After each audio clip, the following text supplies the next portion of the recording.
qui soit puissant, mais puissamment au service du peuple, et pas comme aujourd'hui avec des préfets qui sont vraiment à la limite de la psychopathologie. Vraiment, il faut voir.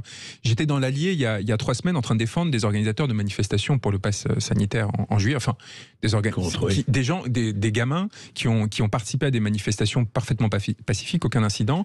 Mais à un moment donné, le pouvoir avait besoin de têtes à trancher. Et donc, en fait, ils ont demandé aux policiers de leur indiquer des organisateurs potentiels pour pouvoir faire l'exemple et faire des procédures judiciaires contre eux. Donc, ils ont pris un gamin de 17 ans et 2 autres de 19 ans. Ils leur ont dit, est-ce que ça serait important pour que ça se passe bien que vous signiez une déclaration à la préfecture pour la prochaine manifestation. Ils n'étaient pas organisateurs du tout, donc ils sont tombés dans le piège.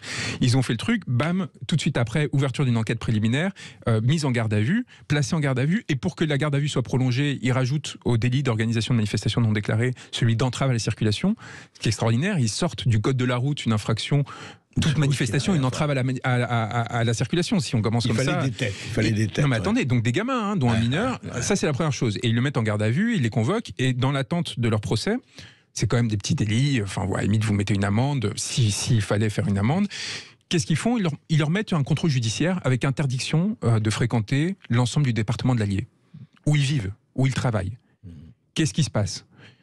Il y en a un qui est très respectueux de la loi, un enfant de la DAS, qui essaie de se construire, le pauvre, qui justement a trouvé justement dans ces questions une façon d'affirmer sa citoyenneté, etc.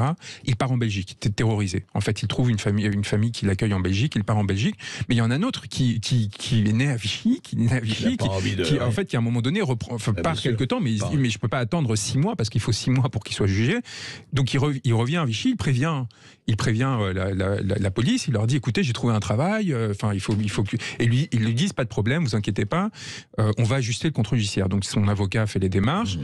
Il est contrôlé une fois, les policiers comprennent la situation, 2 fois, 3 fois, 4 fois. Déjà, qui se fait contrôler 5 fois en quelques semaines par les policiers, c'est déjà étonnant. Et à la 6e, comme par hasard à la veille de Noël, il décide qu'en fait, il était en violation de son contrôle judiciaire et ils lui font passer les vacances de Noël et le Nouvel An en détention provisoire. Pourquoi ?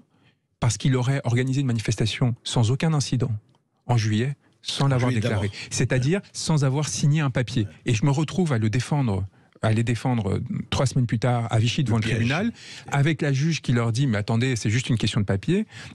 Mais je dis, mais vous vous rendez compte, pour une affaire de papier dont on voit bien le piège dans lequel ils sont tombés, vous avez fait passer un gamin de 20 ans 3 semaines en détention provisoire. Où est-ce qu'on est ? Les dérives, c'est vrai. On va en parler. Ça, on ne le voit pas. Et on ne le voit pas parce que c'est en province.